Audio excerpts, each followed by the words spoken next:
In terms of the media's impact on people's knowledge of these issues and in providing people information on what's happening in the immigration system, of course it ranges. There are some media outlets that are reporting quite well and quite responsibly on what's happening. And then there are others that, are spreading a lot of the misconceptions and the misinformation that has been spread for years. Jeff Gamage is an immigration reporter at the Philadelphia Inquirer. Like how America builds itself, like how we create this thing called America, and who's an American, and those kinds of issues. So a year ago, the newsroom reorganized, and there were some retirements, and the immigration beat came open, and I'd asked to be assigned to it, and I was. So it's been about a year on the beat for me now. It might sound off topic, but to me, it's the ultimate immigration story. I'd written an ongoing series of stories about the Carlisle boarding school. Basically, the Carlisle school was part of an assimilation system to force American Indian children to become white, to make them part of the greater society. And they were forced to give up customs and names and religions. And it was very traumatizing, and a lot of those kids died at the Carlisle Indian School. And now many tribes are trying to get their children back. They're trying to get the remains returned. To me, that's the ultimate immigration story. It's about, in this case, a group of immigrants from European countries coming here and decimating the native population.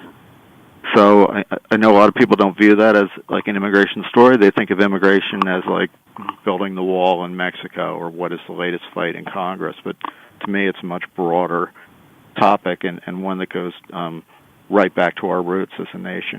Yeah, what I would say is that even for some of the responsible media outlets that are doing a good job, to me, it still feels like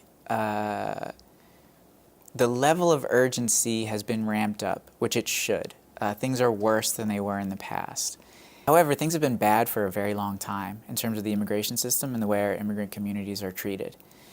And I don't feel that things were necessarily getting the attention that they should have in the past.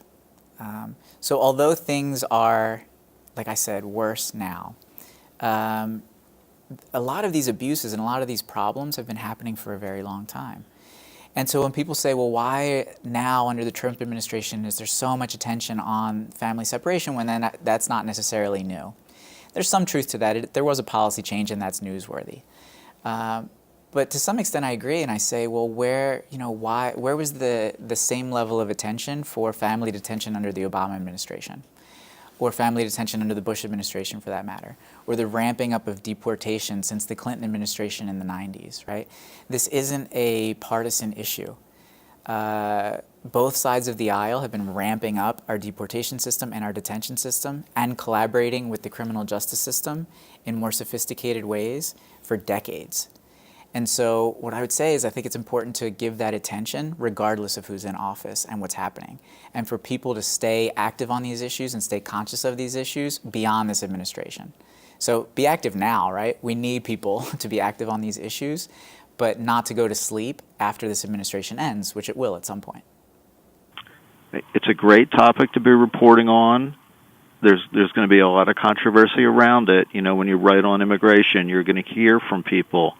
Your stories are not going to pass unnoticed. So just be aware that people are going to come back to you with strong opinions on every side. I would say ground yourself in the issue.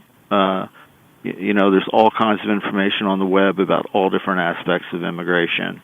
And so if you're writing, for instance, on a particular kind of visa and who might be eligible to get one, you can go to the government web pages, and they will outline the laws and regulations for you. So I would say be a student yourself, and teach yourself and school yourself on the topic.